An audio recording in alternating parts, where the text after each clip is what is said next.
하나님 말씀이 야고보서 1장 1절입니다. 하나님과 주 예수 그리스도의 종 야고보는 흩어져 있는 12지파에게 문안하노라. 내 형제들아, 너희가 여러 가지 시험을 당하거든 온전히 기쁘게 여기라. 이는 너희 믿음의 시련이 인내를 만들어내는 줄 너희가 알미라. 인내를 온전히 이루라. 이는 너희로 온전하고 구비하여 조금도 부족함이 없게 하려 함이라. 아멘.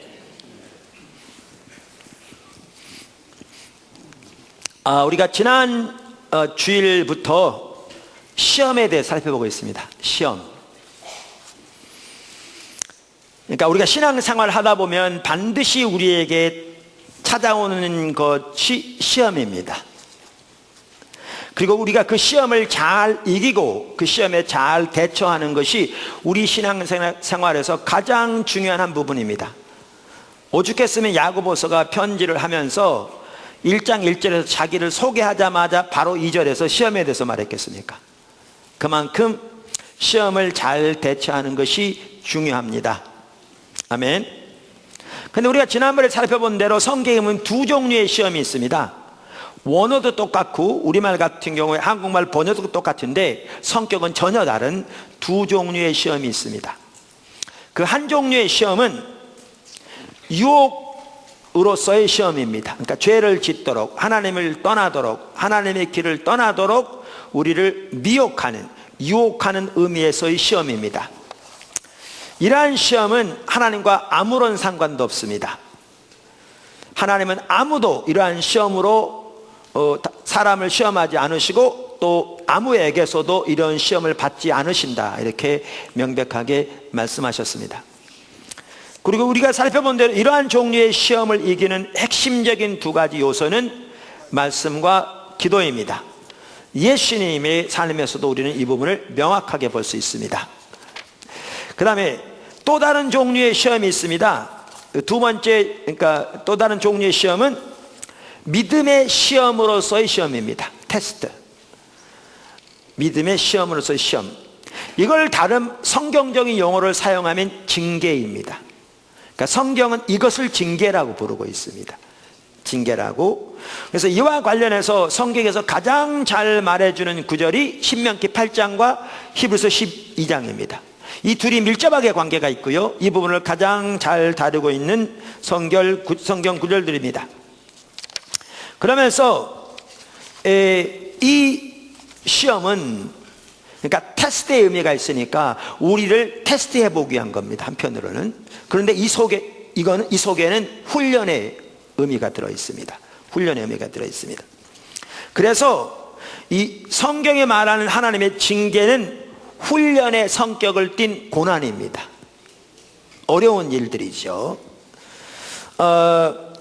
그리고 훈련의, 아까 시험의 요소가 있다고 그랬는데 단순한 시험의 요소뿐만 아니라 훈련의 요소가 들어있는 그 어려운 환경이라, 고난이라 이렇게 말씀드렸습니다.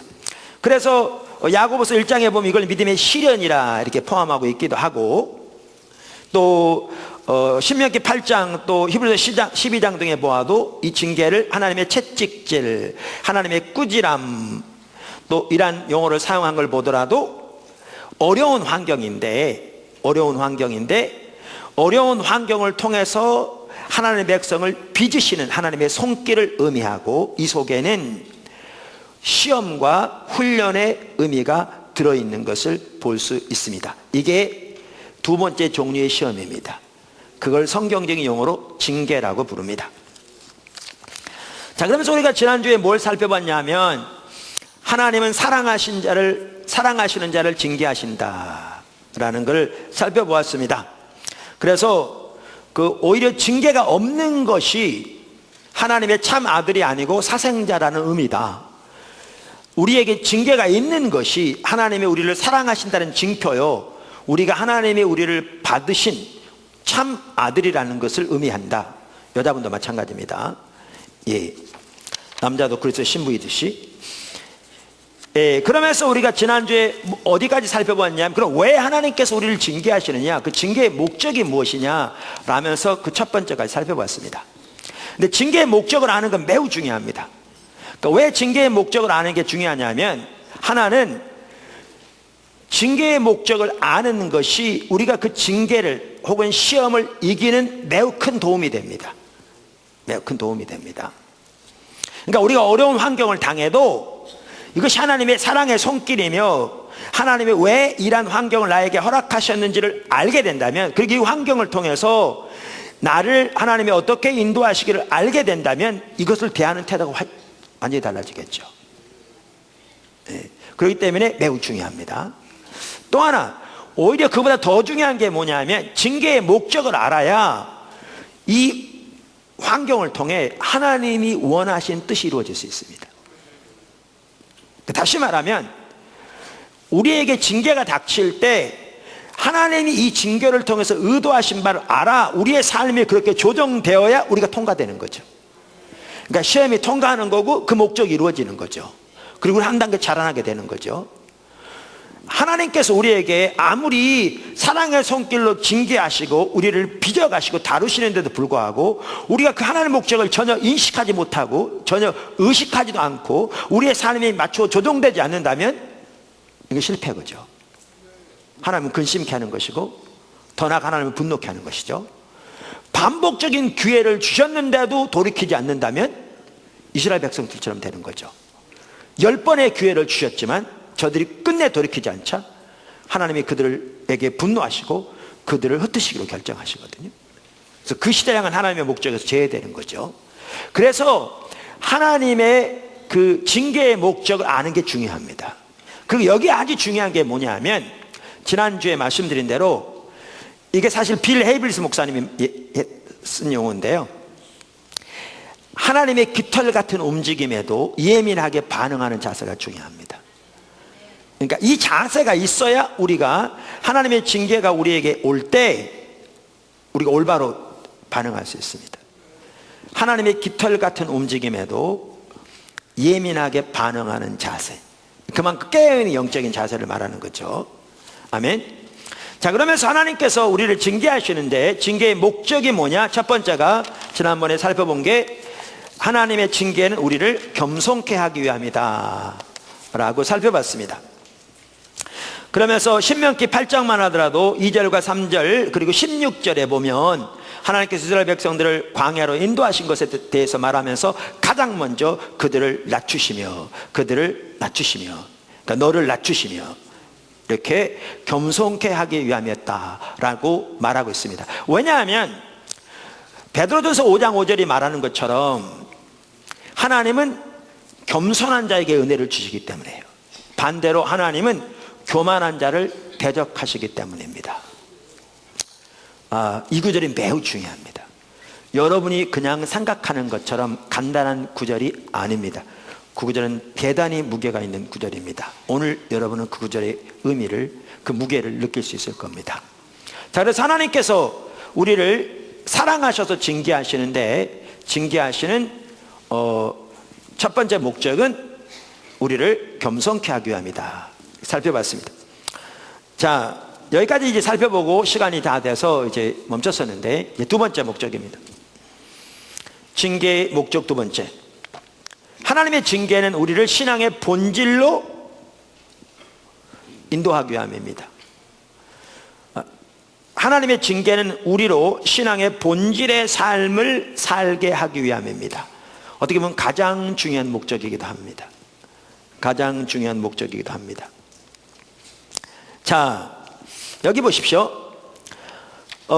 신명기 8장 2절, 3절, 6절을 보시면요 이렇게 나옵니다. 신명기 8장 2절, 3절, 6절. 자, 성경 보시죠. 네 하나님 여호와께서 이 40년 동안에 네게 광야 길을 걷게 하신 것을 기억하라. 광야를 인도하신 이는, 그 이유는 혹은 그 목적은 그 말이죠, 너를 낮추시며 너를 시험하사. 한편에 이게 시험이었다고요. 근데 동시에 훈련이죠. 내 마음이 어떠한지 그 명령을 지키는지 지키지 않는지 알려 하심이라. 3절, 너를 낮추시며 너를 줄이게 하시고, 이제 그러면서 쭉 이렇게 하신 것은 사람이 떡으로만 사는 것이 아니요 여호와의 입에서 나오는 모든 말씀으로 사는 줄을 내가 알게 하려 하심이니라. 6절, 내 하나님 여호와의 명령을 지켜 그의 길을 따라가며 그를 경외할지어다.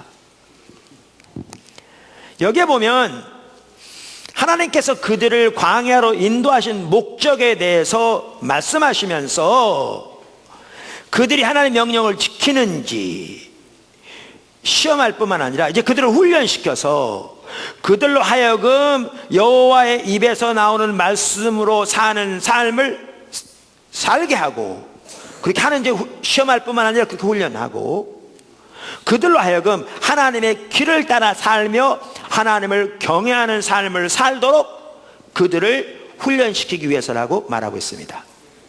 시험하는 동시에 훈련시키기 위해서.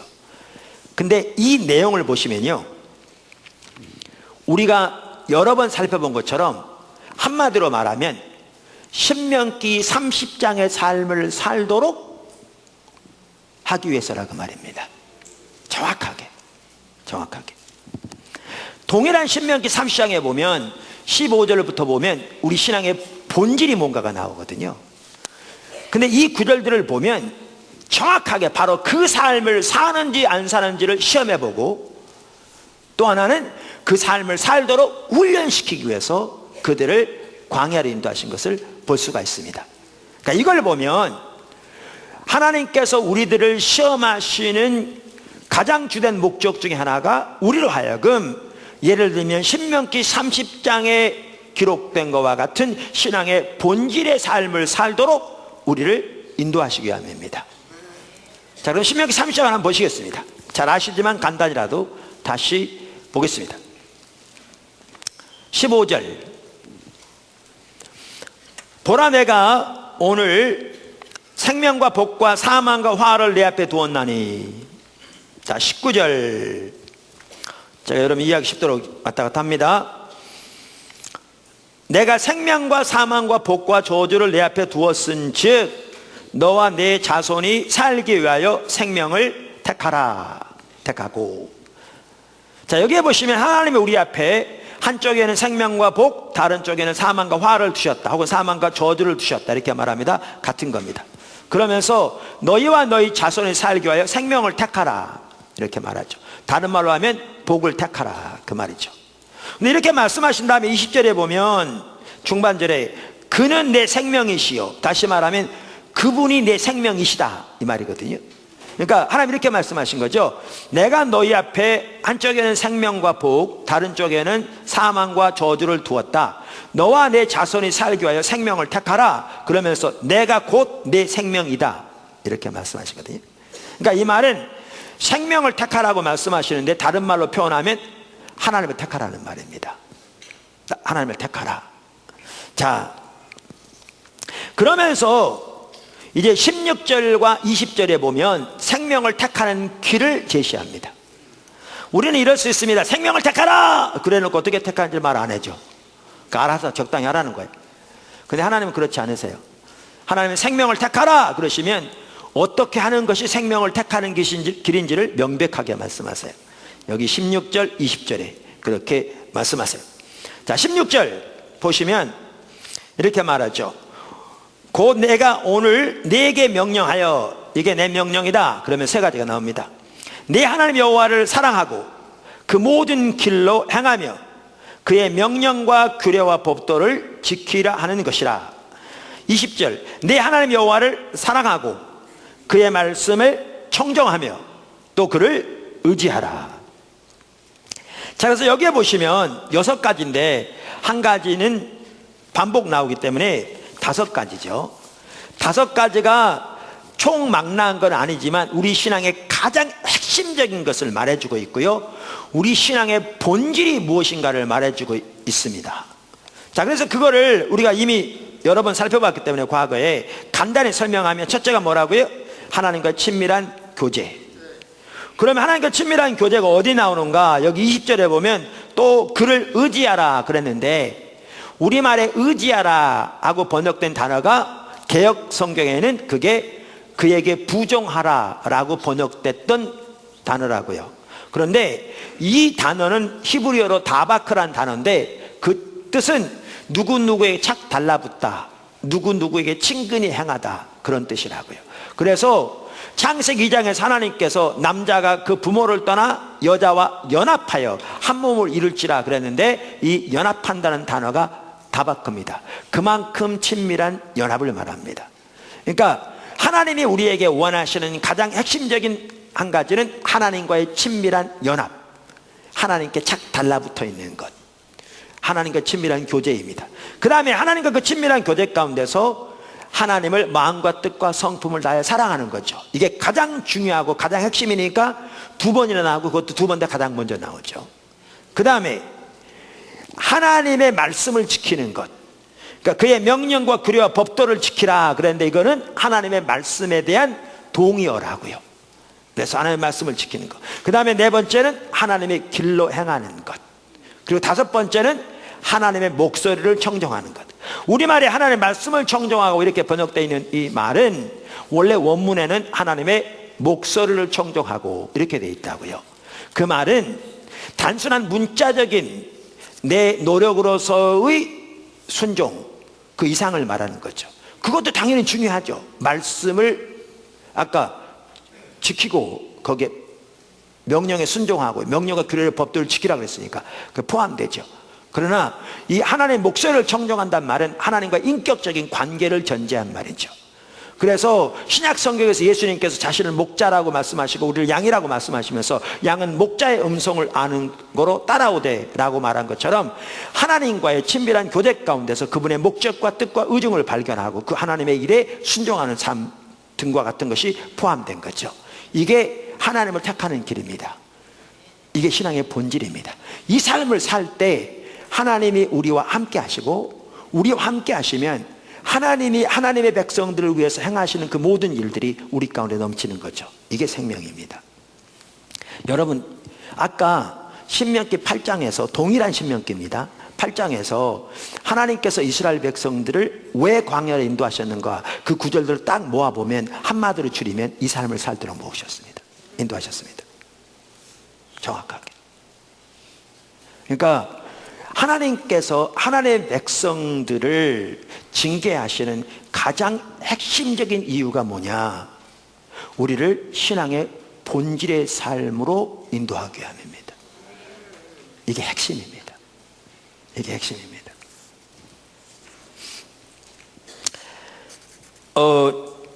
제가 첫 번째 교회를 개척한 교회를 섬길 때요, 저하고 제 아내 우리 부부는 감히 최선이라고는 말할 수 없을지 모르지만 정말 열심으로 그리고 신실하게 교회를 섬겼습니다.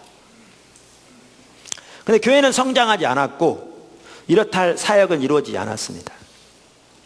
그저 제 머릿속에는 사역은 거의 불가능하다는 의식이 아예 각인되었습니다. 그렇게 안 되더라고요. 제 느낌에는요, 하나님이 저를 지하에 딱 가둬놓으시고 사방을 막으시고 팍팍 밟으신 것 같았어요. 그렇게 느껴졌어요. 그러니까 한 번은 어떤 분이 교회에 와서 등록을 했는데 자기가 이 동네에 있는 교회는 다 돌아다녀 봤대요. 근데 여기가 교회가 있는지를 전혀 몰랐대요.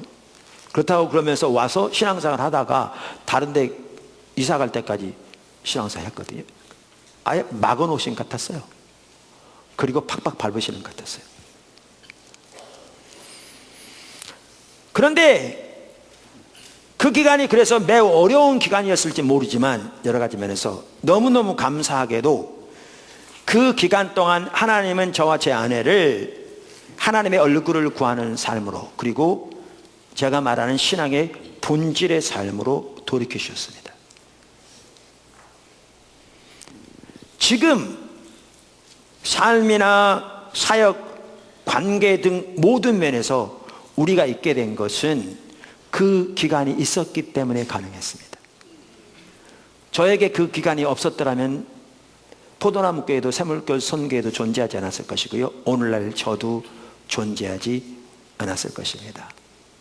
그 기간은 저에게는 매우 힘든 기간이었을지 모르지만 저에게는 가장 큰 축복의 기간이었습니다. 가끔 그 기간이 없었으면 나는 어떻게 되었을까라고 생각하면 소름이 끼칩니다. 하나님이 우리를 징계하시는데, 우리를 징계하시는 가장 주된 목적 중에 하나는 우리를 신앙의 본질로 돌이키기 위함입니다. 본질로 돌이키기 위함입니다. 아까도 말씀드린 대로 우리가 하나님의 목적을 분명히 알고 그렇게 삶이 조정되어야 그 시험을 우리가 통과하며 자라나게 된다고요. 그런데 우리가 하나님께서 우리를 때로는 반복적으로 징계하셔도 하나님의 목적을 전혀 깨닫지도 인식하지도 못할 뿐만 아니라 돌이켜지지 않으면 그 결과는 심각하죠. 그래서 오늘은 사실 제가 다음을 더 진도로 안 나가고요, 여기서 뭐를 살펴보려고 하느냐면, 이렇게 하나님이 우리를 징계하실 때 하나님의 목적이 우리에게 이루어지기 위해서도 우리가 하나님을 찾는 것이 얼마나 중요하며 얼마나 필수인가, 이 부분을 살펴보기 원합니다. 그러니까 이 부분이 되어지지 않으면 다른 부분은 절대 되어지지 않는. 근데 이 부분을 어디서 가장 잘 볼 수 있느냐 하면, 성경 여러 곳에 당연히 말하고 있지만 그 중에 가장 잘 볼 수 있는 성경책 중에 하나가 스바냐서입니다. 스바냐서는 1, 2, 3장 3장으로 되어 있습니다. 참고로 스바냐는 이사야와 똑같은 시대 선지자입니다. 그리고 이사야 선지자처럼 남방 유다와 예루살렘 중심으로 섬긴 선지자입니다. 그러니까 스바냐 선지자는 이사야 선지자가 사역하던 그 시대에 그 지역에서 하나님의 선지자로 섬겼던 하나님의 사람입니다. 그런데 그 스바냐서에 보면 그 당시 유다 백성들의 가장 근본적인 문제가 무엇이었으며, 왜 그들에게 하나님의 심판이 다가오고 있었고, 그들에게 다가오는 그 심판을 돌이킬 수 있는 그 하나님의 길이 무엇이었으며, 또 그들이 올바로 돌이켜지지 못한 그 배후에는 어떠한 잘못된 자세가 있었기 때문에 그랬는가가 적나라하게 나옵니다. 자, 그걸 살펴볼 텐데, 그 전에 제가 한 가지 언급할 게 있습니다. 살펴볼 게 있습니다. 그게 뭐냐 하면, 우리가 지금 하나님의 징계에 대해 살펴보고 있습니다. 이 징계는 하나님의 다루심이라. 하나님이 고난을 통해서 우리를 빚어가신 하나님의 손길이고, 이것은 시험의 요소가 있는 반면에 훈련의 요소가 있다, 이렇게 말씀드렸습니다.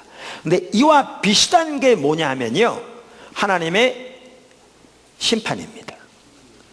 그러니까 징계는 우리가 꼭 잘못해서 오는 건 아닙니다. 예를 들면 요셉이 애굽의 노예로 팔려간 게 그가 하나님을 떠난 결과는 아니었습니다.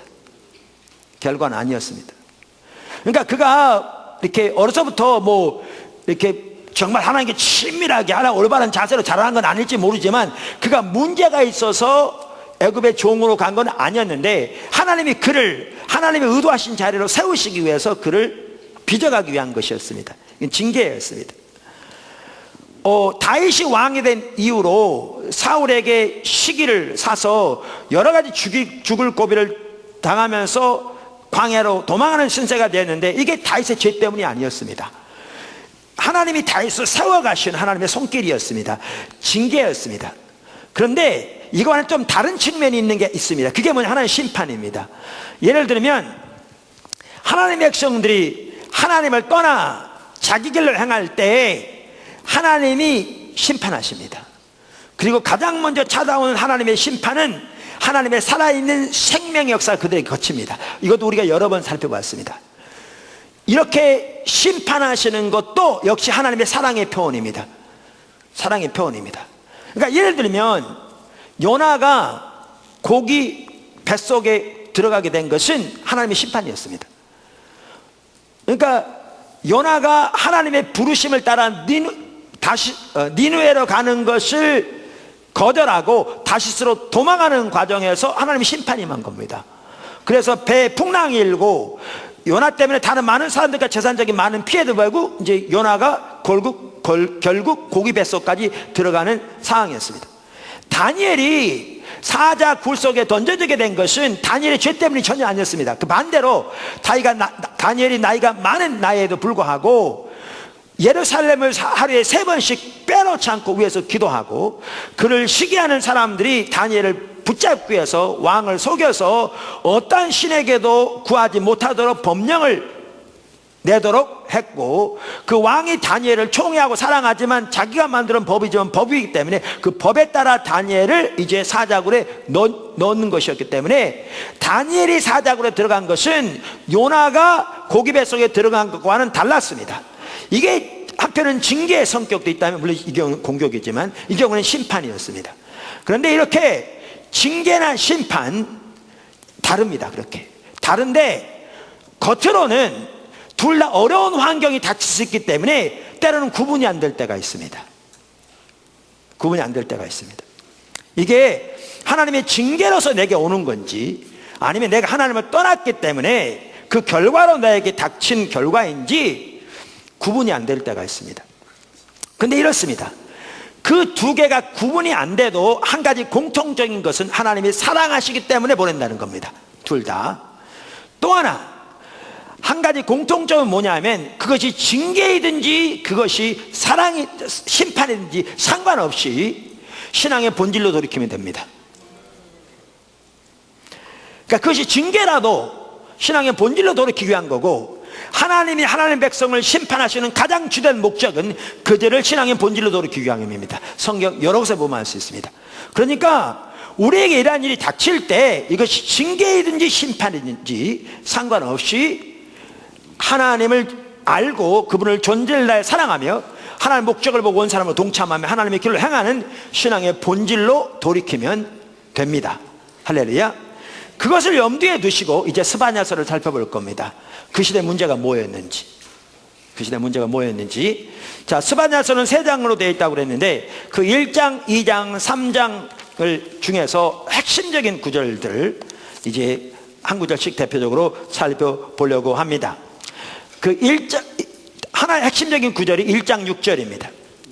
여기에 보면 하나님을 찾는 것이 핵심인 걸 볼 수 있습니다. 자, 스바냐 1장 4절부터 읽겠습니다. 내가 유다와 예루살렘의 모든 주민들을 위해 손을 펴서 남아있는 바알을 그들에게 멸절하며 그마림이란 이름과 및 그 제사장들을 아울러 멸절하며, 그러니까 이렇게 말하니까 하나님이 지금 우상들을 멸절하시겠다 그 얘기잖아요. 그리고 우상을 섬기는 선지자들을 멸절하겠다 그 얘기잖아요. 그러니까 우리 생각에는 그 이방인들에 대한 것이지 라고 생각할 수 있습니다. 아니에요. 지금 이 말이 누구에게 전해진 거냐면 유다와 예루살렘에게 전해진 말씀이에요. 유다와 예루살렘에게. 특별히 5절을 보십시오.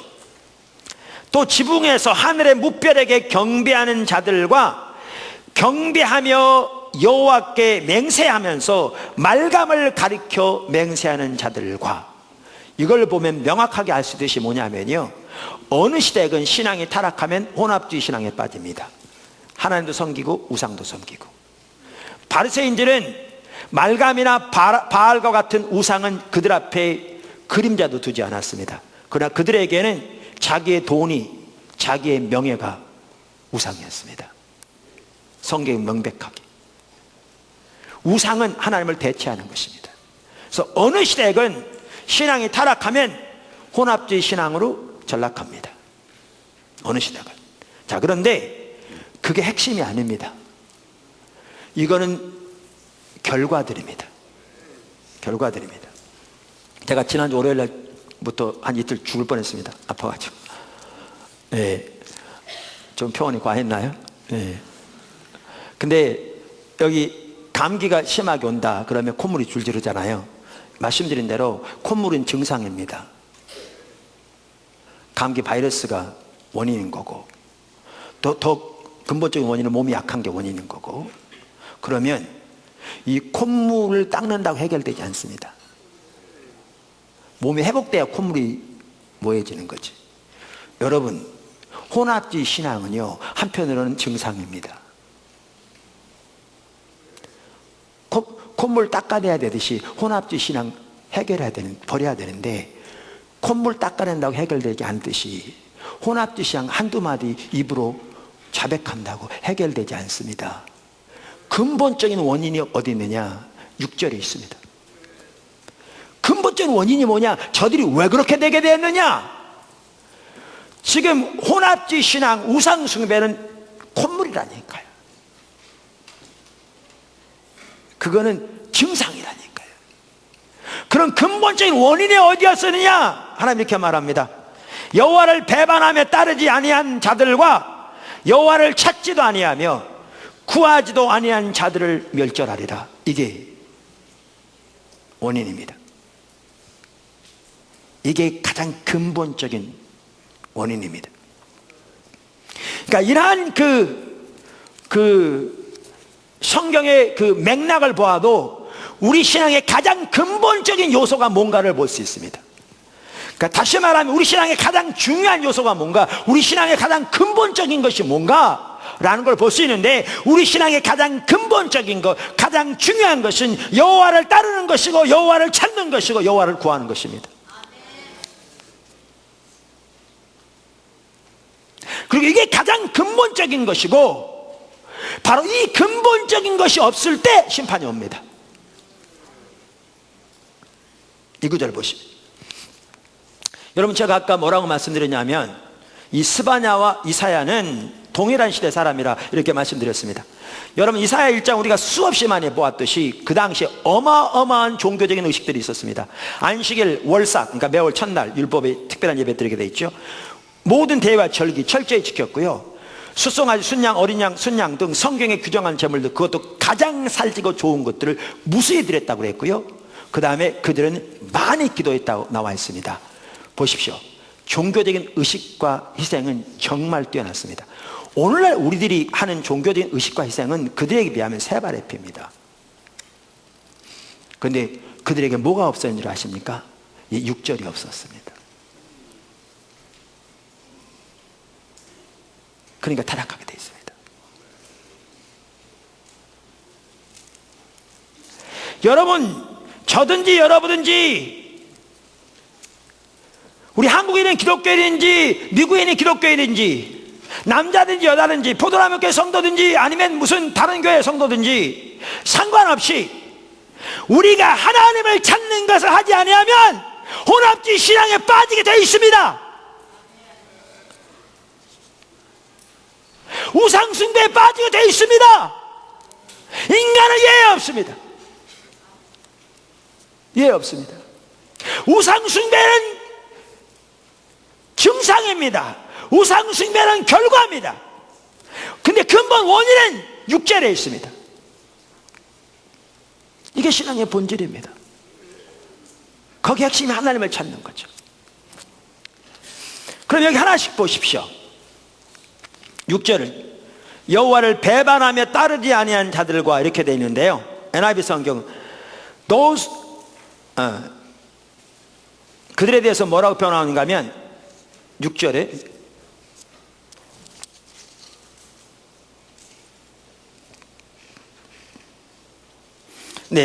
제가 여기 이렇게 되어 있습니다. Those who turn back from following the Lord, 주님을 따르는 데서 등을 돌이킨 자들. 그러니까 우리 신앙은 한마디로 말하면 구약시대부터 하나님과 동행하는 사람입니다. 살아계신 하나님과 동행하는 사람입니다. 그분을 따르는 사람입니다. 예수님께서 말씀하시길, 나는 아버지를 알고 아버지가 나를 아는 것 같이 내가 너희를 알고 너희가 나를 알게 하기 위함이라. 양은 목자의 음성을 아는 거로 따라오되, 예수님 우리 안에 거하는 친밀한 교제 가운데서 목자의 인도하심과 목자의 뜻을 깨닫고 따라가는 삶, 이게 우리 신앙입니다. 종교적인 의식이 아무리 많아도 이 삶이 없는 게 타락한 신앙입니다. 결과는 혼합주의 신앙입니다. 그러면 여기 또 이렇게 말합니다. 이렇게 말합니다.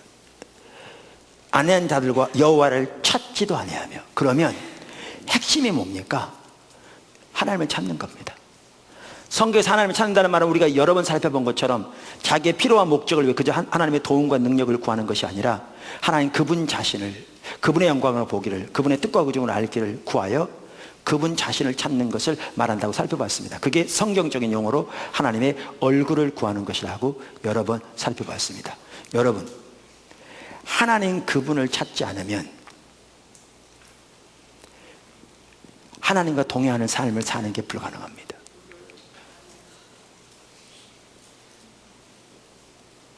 불가능합니다. 그 다음에 또 하나 있습니다. 여기 여호와를 찾지도 아니하며 구하지도 아니한, 우리말에 찾고 구한다 그러니까 똑같은 말을 반복으로 써놓은 것 같죠. 한편은 깊은 연관이 있습니다. 근데 이 구한다는 말을 영어 NIV 성경은 뭐라고 표현했냐면 Neither seek the Lord, 너희가 여호와를 찾지도 아니하고 nor inquire of him, 그에게 묻지도 않는다 이렇게 되어 있습니다. 다윗만 하더라도 그의 평생에 단 한 가지 열망이 one and only desire, 단 하나의 유일한 열망이 여호와의 집에 살면서 그분의 아름다움을 바라보고 영어 성경에 보면 그분께 묻는 거라고 그랬잖아요.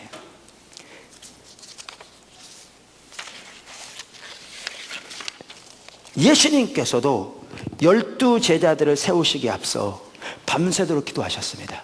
왜요? 하나님 뜻을 묻기 위해서겠죠. 그 중요한 일을 앞두고 하나님 앞에 나와 묻는 것은 하나님의 주인 되심을 인정하는 삶입니다. 성경은 다윗 이전에 버림받았던 사울의 인생을 한마디로 요약하면서 그는 여호와께 묻지 않았다 이렇게 써 있습니다. 여기 보시면 우리의 신앙이 뭐냐? 하나님을 따르는 삶인데, 하나님을 따르는 삶이 되려면 하나님 그분을 찾아야 하며 하나님께 묻는 삶이 우리에게 있어야 합니다. 왜? 그분의 뜻을 알기 위해, 그분의 의중을 알기 위해. 그 당시 유다 백성들이 그 많은 종교적인 의식과 희생이 있었지만 이 삶에서 떠나니까 그 삶의 결과는 혼합주의 신앙이었고 하나님이 다가오는 심판을 이렇게 강력하게 말씀하고 계십니다.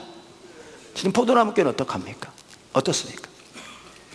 여러분이 주님을 찾지 않으면 여러분의 사고방식, 여러분의 말, 여러분의 태도, 다른 사람을 대하는 가치, 다른 사람에 대해 생각하는 여러분의 자세, 사람을 대하는 방법 타락하게 되어 있습니다. 인간은 예외 없습니다. 제가 최근에 어떤 이렇게 SNS에서 누가 글을 올렸는데 정말 마음 아프더라고요. 물론 보기에는 그럴 수도 있겠지만 좋게 물을 수도 있는 건데, 아니면 자기 의견을 좋게 말할 수도 있는 건데, 마치 상대방이 잘못한 걸 이제야 드디어 기회를 잡았다는 식으로 그렇게 대결하는 구도로 말을 올리면 같은 지체끼리예요. 왜 그런 일을 하게 해요? 하나님 찾지 않으니까요. 그게 우리의 현주소거든요. 우리의 현주소. 그걸 당연하게 여기거든요. 그것이 잘못됐다는 인식조차 없거든요. 여호와를 구하지 않으니까, 그분께 묻지 않으니까. 이스라엘 백성들에게 하나님의 심판이 다가오는 가장 핵심적인 주된 이유는 이것이 바로 신앙의 본질인데, 그들이 여호와를 따르기를 중단하고 그분을 찾기를 중단하고 그분께 묻기를 중단했기 때문에 그렇습니다. 이게 신앙의 본질입니다.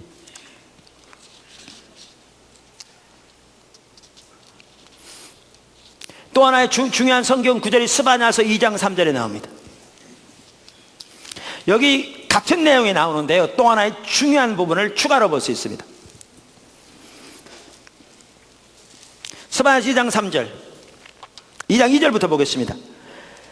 명령이 시행되어 날이 겨같이 지나기 전, 여호와의 진노가 너희에게 내리기 전, 여호와의 분노의 날이 너희에게 이르기 전에 그리할지어다. 그러니까 다가오는 심판을 말씀하시면서 지금 이렇게 심판이 다가오는데 심판이 이르기 전에 반드시 이렇게 해라 그 말이죠. 그러면 3절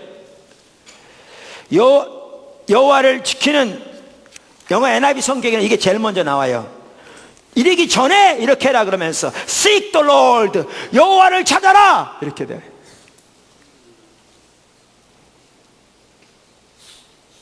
너희 모든 땅에 겸손한 자들아, 너희 그분이 행하시는 것을 행하는 자들아, 여호와를 찾아라 이렇게 나옵니다. 그러니까 여기 보시면 하나님을 찾는 것이 가장 근본인 것을 볼 수 있습니다. 하나님을 찾지 않았기 때문에 심판이 올 뿐만 아니라 심판에서 돌이킬 수 있는 길도 하나님을 찾는 것임을 볼 수 있습니다. 심판이 다가오기 전에, 그 어마어마한 하나님의 심판이 다가오기 전에 너희는 찾아라 여호와를 이렇게 말하고 있거든요.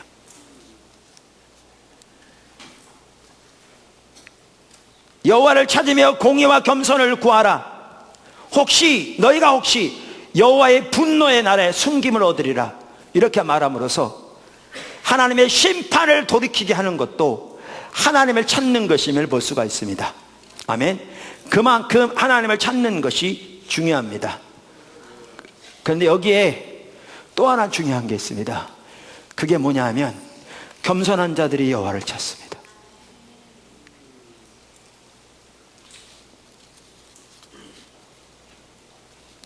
겸손한 자들이 여호와를 찾습니다. 여러분, 아까 제가 말씀드렸죠. 우리가 베드로전서 5장 9절 잘 압니다. 하나님은 교만한 자를 대적하시되 겸손한 자에게 은혜를 주시느니라. 우리 그거 외울 수 있습니다. 그런데 우리는 그 말의 무게를 전혀 인식하지 못합니다. 하나님을 찾는 것과 겸손은 매우 깊은 연관이 있는 걸 볼 수 있습니다. 여기 보시면 세상의 모든 겸손한 자들아 여호와를 찾으라 뿐만 아니라 공의와 겸손을 구하라. 하나님을 찾는 것과 겸손을 구하는 것도 연결되어 있는 걸 볼 수 있고요, 겸손한 자들이 하나님을 찾는 걸 볼 수 있습니다. 여러분, 왜 하나님을 안 찾는 줄 아십니까? 교만하기 때문에 안 찾습니다.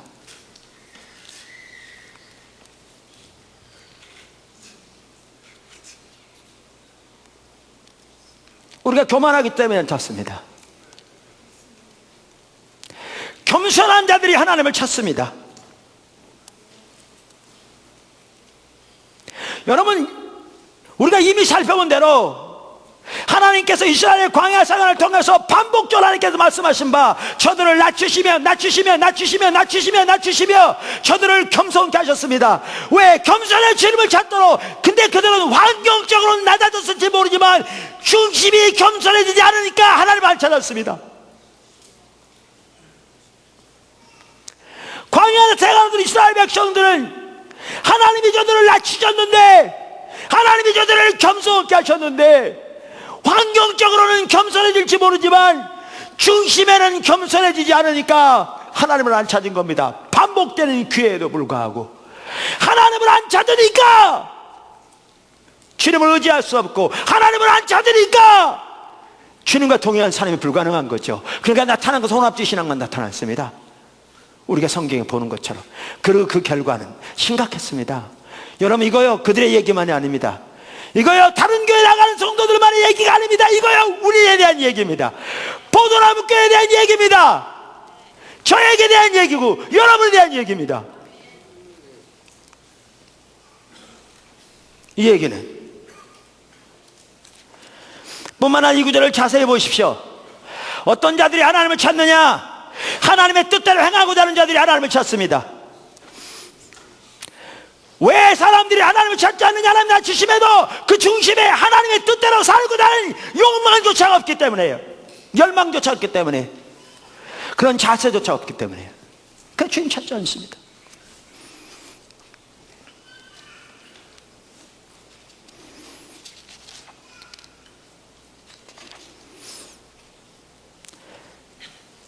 또 한 구절이 스바냐 3장 2절입니다.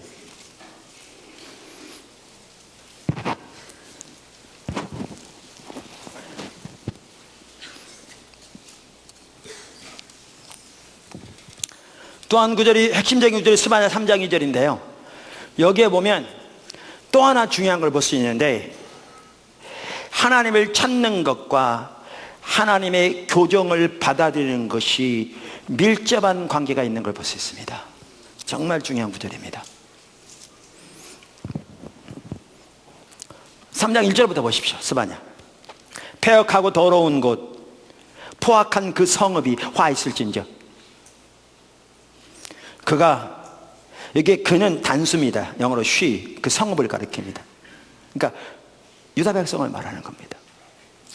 예루살렘을 말하는 거죠. 그가 명령을 듣지 아니하며 교훈을 받지 아니하며 여호와를 의뢰하지 아니하며 자기 하나님에게 가까이 나아가지 아니하였도다. 여기도 가장 핵심이 뭐냐? 자기 하나님에게 가까이 나아가지 않았다는 겁니다.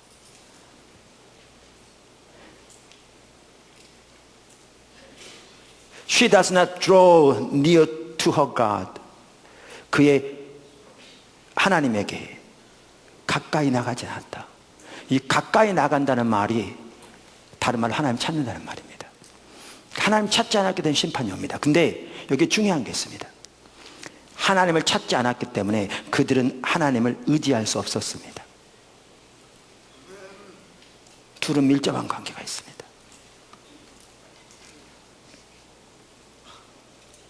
여호와를 의뢰하지 아니하며 의지하지 아니하며 She does not trust in the Lord. 여러분, 그러니까 같은 시대에 있던 이사야서 31장을 보실래요? 30장, 31장 연결된데 우리가 과거 여러 번 보았기 때문에 알 수 있는데요. 그 당시 남방 유다에 아수르가 큰 위협이 되고 있었습니다. 잔인한 나라였습니다. 초토화됐죠. 남방 유다는 매우 작은 나라인데 그거를 막아낼 군사력이 전혀 없었습니다. 그 당시에 전쟁에서 패하면 모든 걸 다 잃는 것이었죠. 그래서 남방 유다가 어떻게 했느냐? 그 당시 많은 나라들이 그렇게 했던 것처럼 또 하나의 강대국이 있었는데 그게 남방에 있는 애굽이었습니다. 그 애굽에 사신을 보내서 그 동맹을 맺었습니다. 그러니까 어떤 상호 방위 조약 이런 거를 맺은 겁니다. 이 아수르를 견제하기 위해서. 이 사건을 두고 30장에는 폐역한 백성이라고 화라고 강력하게 꾸짖습니다. 하나님께서. 그러면 31장 1절에 이렇게 얘기합니다. 도움을 구하러 애굽으로 내려가는 자들은 화 있을진저. 왜 그렇게 말씀하시는가? 그들은 말을 의지하며 병거의 많음과 마병의 심히 강함을 의지하고, 그러니까 그들이 애굽의 군사력을 의지했다는 겁니다. 하나님을 의지한 게 아니라. 그렇게 많은 예배와 제사와 희생을 드리는 그들 당연히 하나님 믿는다고 그랬겠죠. 근데 막상 환경에 닥치니까 아마 그들은 그랬겠죠. 아니, 우리가 하나님 믿는다고 가만히 있으면 되냐? 꼼짝없이 좀 자살하는 형인데 그럼 다 죽으란 말이냐? 그럼 선지자 너는 뭐 하나님 말씀 듣고 전한다면서 그럼 다 죽으란 말이냐? 그게 믿음이냐? 그래서 그들은 세상의 지혜를 따라서 그렇게 애굽으로 내려갔죠. 근데 문제는 하나님을 전혀 안 믿은 거죠. 그들의 삶은, 행동은 애굽의 군사력을 의지한 거죠. 그러면서 뭐라고 하는지 아십니까? 이렇게 말합니다. 하나님께서 마병의 심히 강함을 의지하고 이스라엘의 거룩하신 이를 앙모하지 아니하며 여호와를 구하지 아니하니라. 무슨 말이냐? 그들 하나님 찾지 않았습니다. 하나님을 구하지 않았습니다. 하나님을 찾지 않았기 때문에 그런 환경에 닥쳤을 때 하나님을 믿음으로 의지하여 설 수 없었습니다. 여러분이 하나님을 찾지 않으면 여러분의 환경에서 하나님을 의지하여 설 수 없습니다.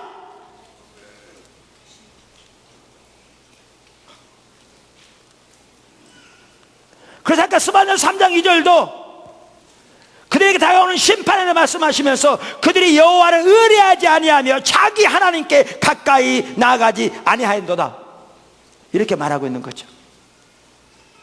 그런데 여기 한 가지 매우 더 중요한 게 있습니다. 그 앞쪽에 보시면 3장 2절, 그가 명령을 듣지 아니하며 뭐라고요? 교훈을 받지 아니하며. 여기 교훈이란 말을 영어 NIV 성경에는 correction 이렇게 되어 있습니다. 하나님의 어떤 교정, 그 말이죠. 정말 무서운 말입니다. 무슨 말인지 아십니까? 하나님이 아무리 그들을 때로는 심판을 통해서 그들에게 경고하시고 그들을 바꾸시기 원하시고 그들을 돌이키게 하기 원하시고 그들을 교정하기 원하시지만 그들이 왜 안 듣느냐? 주님을 찾지 않기 때문에 교정을 받아들이지 않는 겁니다. 그래서 심판이 오고 있는 겁니다. 주님을 찾지 않기 때문에 교정을 안 받아들이는 거죠. 그가 교훈을 받지 아니하며 그가 교정을 받지 아니하며.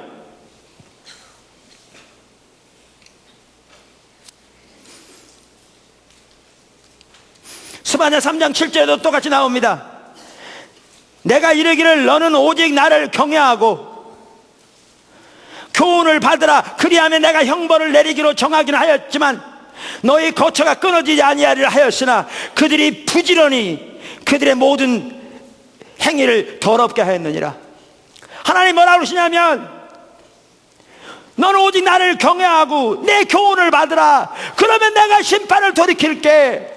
그랬는데 그들은 듣지도 않았다. 귀도 기울지 않았다 그랬습니다. 여러분 왜 교정을 안 받은 줄 아십니까? 하나님을 구하지 않기 때문에요. 하나님을 구하는 자가 교정을 받아들입니다. 하나님을 구하는 자가. 그럼 여기 보십시오. 아까 말씀드린 대로 하나님께서 우리를 징계하시는데 우리를 낮추신다. 그럼 왜? 겸손히 낮아져야 하나님을 구하게 되고 하나님을 구하게 되어야 하나님의 뜻과 의중도 발견하고 돌이킬 수 있는데 환경적으로는 하나님이 낮추셨을지 모르지만 환경에 나타난 일로 하나님이 겸손하고 계시지만 중심에 낮아지지 아니하고 겸손케 되지 않으니까 하나님을 찾지 않으니까 하나님을 신뢰할 수 없을 뿐만 아니라 하나님을 찾지 않으니까 아무리 하나님이 교정하셔도 받아들이지 않는 거죠. 여호와는 교만한 자를 대적하시며 겸손한 자에게 은혜를 베푸시느니라. 이거요 절대로 간단한 말 아닙니다. 어마어마한 말입니다.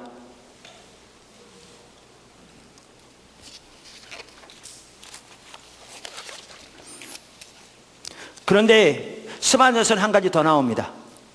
이렇게 겸손한 자들, 그리고 겸손한 자들이 하나님을 찾게 돼 있고 하나님을 찾아야 하나님을 신뢰할 수 있고 하나님을 찾아야 하나님의 교정도 이루어지고 그것이 징계이든지 심판이든지 상관없이 하나님의 의도하신 자를 우리 삶이 돌이켜지고 하나님의 뜻이 우리 삶 속에 이루어지고 우리가 빚어지고 시험을 통과할 뿐만 아니라 자라나게 되는데, 그러면 겸손한 자들이 하나님을 찾게 되는데 반대로 교만한 자들은 하나님을 찾지 않죠.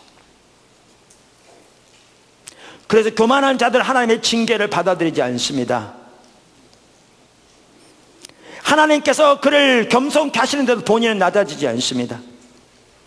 근데 스바냐서에 보면 이렇게 교만한 자들에게 나타나는 전형적인 한 가지 특징을 제시합니다. 그게 뭐냐면 안일함입니다. 안일함입니다. 이게 교만한 자들에게 나타나는 특징입니다. 아까 제가 감기 증상 말씀드렸는데 혼합주의 신앙이 증상이라면 그 근본은 하나님을 찾지 않는 거라 말씀드렸잖아요.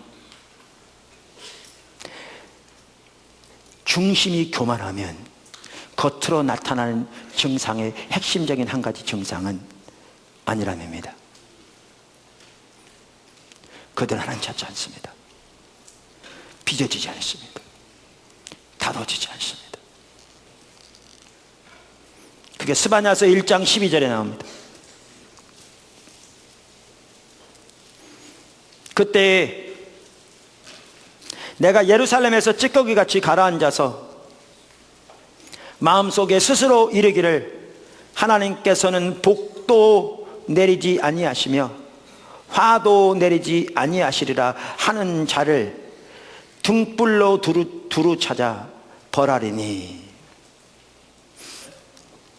제가 이거 NIV 성경 그냥 읽으면서 설명을 드리는 게 더 좋을 것 같습니다. At that time, 그때에는 I will search Jerusalem with lamps. 내가 등불들을 가지고 예루살렘을 샅샅이 뒤지겠다, 그 뜻입니다. 뒤지겠다. And punish those who are complacent. 그리고 안일한 자들을 심판하겠다. 벌 주겠다. 그러면서 그들이 누구냐? Who are like wine left on its dregs. 그러니까 드랙이 그거더라고요. 찌꺼기. 저는 제가 포도주를 만드는 데 있지 않아 잘 모릅니다. 근데 이스라엘 백성들은 포도주를 많이 만들었기 때문에 잘 알 겁니다. 포도주를 만든 다음에 좋은 그건 다 따다내고 찌꺼기와 함께 남아있는 그 포도주, 아무런 쓸모없는 이거를 지금 유다 백성에 비유하고 있습니다. 하나님을 떠나니까 최양질의 포도주가 되어야 할 하나님의 백성이 찌꺼기처럼 되어 있는 거죠. 이들이 교만한 자들입니다. 그들을 심판하겠다고 말하면서 who think, 그들은 이렇게 생각한다는 겁니다. The Lord will do nothing, either good or bad. 주님은 선한 일이건 나쁜 일이건 어떤 일로 하지 않으실 거다라고 생각한다는 겁니다. 무슨 말이냐? 우리가 예수를 믿으면 기본적으로 하나님은 전능하신 하나님이라고 믿는다고 말합니다. 그리고 하나님은 주권자 하나님으로서 인류의 역사를 주관하시며 우리의 삶을 주관하시는 주권자 통치자를 믿는다고 말합니다. 내 마음이 교만해지면 하나님께서 내 삶에서 여러 가지 환경이나 여건들을 통해서 때로는 징계하시고 때로는 심판하셔서 움직이고 계심에도 불구하고 하나님이 그런 일을 안 하실 거라고.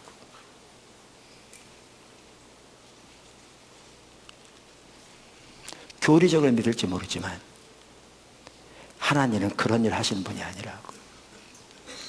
하나님은 선한 일이건 악한 일이건 아무 일도 안 하시는 분이라고. 그런 안일함을 가지고 하나님이 아무리 움직이셔도 전혀 그 움직이심에 이만큼의 관심도 기울이지 않는 거죠. 그러니까 하나님을 찾지 않는 거죠. 그게 교만인 거죠. 하나님 뭐라고 하셨냐? 그렇게 교만한 자를 여호와는 대적하신다, 이렇게 말하는 거죠. 왜 이스라엘에게 심판이 오느냐? 그들이 그토록 아니라고 교만했다는 겁니다. 여러분 이 구절만 보면요 이해가 잘 안 됩니다. 이사야서 1장에 보면 이렇게 나옵니다.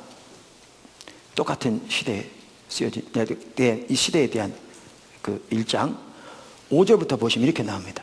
너희가 어찌하여 매를 더 맞으려고 패역을 거듭하느냐?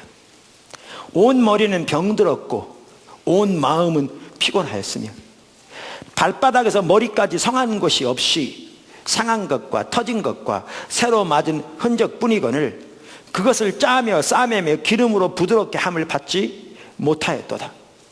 너희의 땅은 황폐하였고 너희의 성읍들은 불에 탔고 너희의 토지는 너희 목전에서 이방인에게 삼켜졌으며 이방인에게 파괴됨 같이 황폐하였고 딸 시온은 포도원의 망대같이 참외밭의 원두막같이 에워싸인 성읍같이 겨우 남았도다. 만군의 여호와께서 우리를 위하여 생존자를 조금 남겨주지 아니하셨다면 우리가 소돔 같고 고모라 같았으리라. 이미 하나님의 심판이 그들 삶 속에 이렇게 나타나고 있었죠. 근데 그들이 뭐라고 생각하느냐?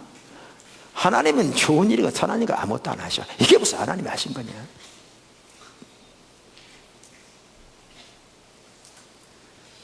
안일함이 하늘을 찌르는 거죠. 그게 교만함의 정상입니다. 그러니까 하나님 찾지 않습니다. 하나님을 구하지 않는 거죠. 그러니까 하나님이 아무리 콜렉션 교정하셔도 받아들이고 인정조차 하지 않으니까 받아들이지 않는 거죠. 그러니까 돌이켜질 수가 없는 거죠. 돌이켜질 수가 없는 거죠. 여러분, 동일한 일들이 오늘날 하나님 백성들의 삶 속에 너무나 많이 나타나고 있습니다. 너무나 많이.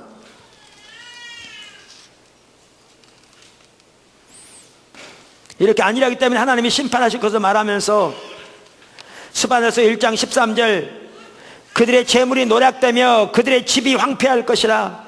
그들이 건축하나 거기에 살지 못하며 포도원을 가꾸나 그 포도주를 마시지 못하리라. 이걸 보면요, 그들이 나름대로 잘 살아간 걸 볼 수 있어요. 집도 포도원도 재물도. 그 상황에 있는데 자기 걸 의지하고 서는 거죠. 지금까지도 겸손해지지 않고. 근데 하나님이 심판하실 것을 말씀하시면서 14절에 여호와의 큰 날이 가깝도다, 가깝도다, 빠르도다. 여호와의 날의 소리로다. 용사가 거기서 심히 슬퍼 우는도다. 저는 이게요, 읽다 보면 정말 두렵더라고요. 왜냐하면 하나님께서 이렇게 우리가 기도하다 보면 어떤 분이 지적하시잖아요. 그런 걸 생각하면서 들으니까 더 두렵더라고요. 무슨 얘기냐? 여기에 보면 하나님의 심판이 매우 가깝다고 그랬잖아요. 가깝도다, 가깝도다, 빠르도다. 매우 가깝다고 그랬잖아요. 근데 하나님의 심판이 실제로 일어난 것은 그때부터 약 150년 후였거든요. 예레미야 시대에. 우리 시간과 하나님 시간 좀 다르죠. 하루가 1000년 같고 1000년이 하루 같고. 근데 저는 여기서 이걸 볼 수 있겠더라고요. 하나님은 하나님의 백성들이 돌이킬 충분한 시간을 충분하고도 충분할 만큼 주셨습니다.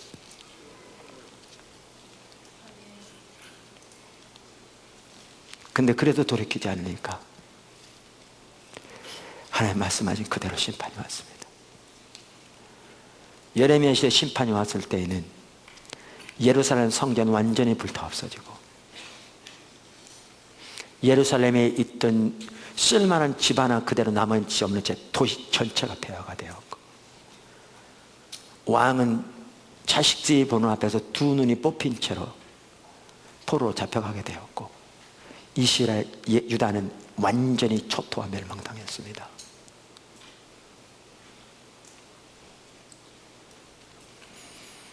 우리는 하나님의 인내하심을 멸시하는 경향이 있습니다. 빠르도다 했는데 150년 후에 왔는데, 그만큼 하나님은 저들이 돌이킬 수 있는 기회를 주고도 더 주고 충분하고도 남을 만큼 주셨어요. 근데 돌이키지 않은 게 하나님의 백성이었습니다.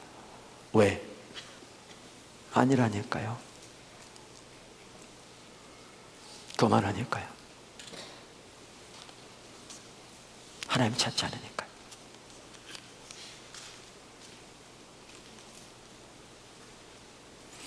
이제 여러분은 조금이라도 하나님은 교만한 자를 대적하시고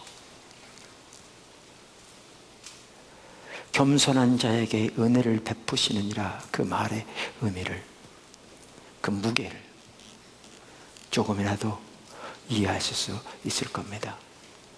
하나님 징계하십니다. 또 하나님 심판하십니다. 둘 다 사랑의 표현입니다. 그런데 그 목적의 가장 핵심은 신앙의 본질로 돌아오라는 것이고요. 그 목적이 무엇이든지 겸손히 하나님을 찾아야, 하나님을 구해야, 하나님의 뜻을 알기를 구해서 그분을 찾아야 그러한 자가 돌이켜질 수 있습니다. 그러한 자들이 그 교정을 받아들이게 되어 있습니다. 그렇게 찾지 않으면 자기는 전혀 인식하지 못한 채 아니란만 하늘을 찌르는, 너무나 하나님 앞에서는 교만한 가운데 목이 굳어져서 하나님을 외치고 외치는데도 그 뜻도 의미도 깨닫지 못할 뿐만 아니라 교정도 전혀 받아들이지 않은, 그래서 더 큰 심판과 멸망을 향해 본인 스스로 치닫고 있는데도, 하나님이 돌이키라고 그렇게 강력하게 꾸짖는데도 전혀 그 사실 깨닫지 못한 채 자기 자신을 변호하고 자기 자신을 정당화시키고, 하나님 무슨 일을 하냐? 그분 아무것도 안 하셔 라고 자족합니다. 저와 여러분이 겸손해지기를 주님으로 축원합니다. 기도하겠습니다.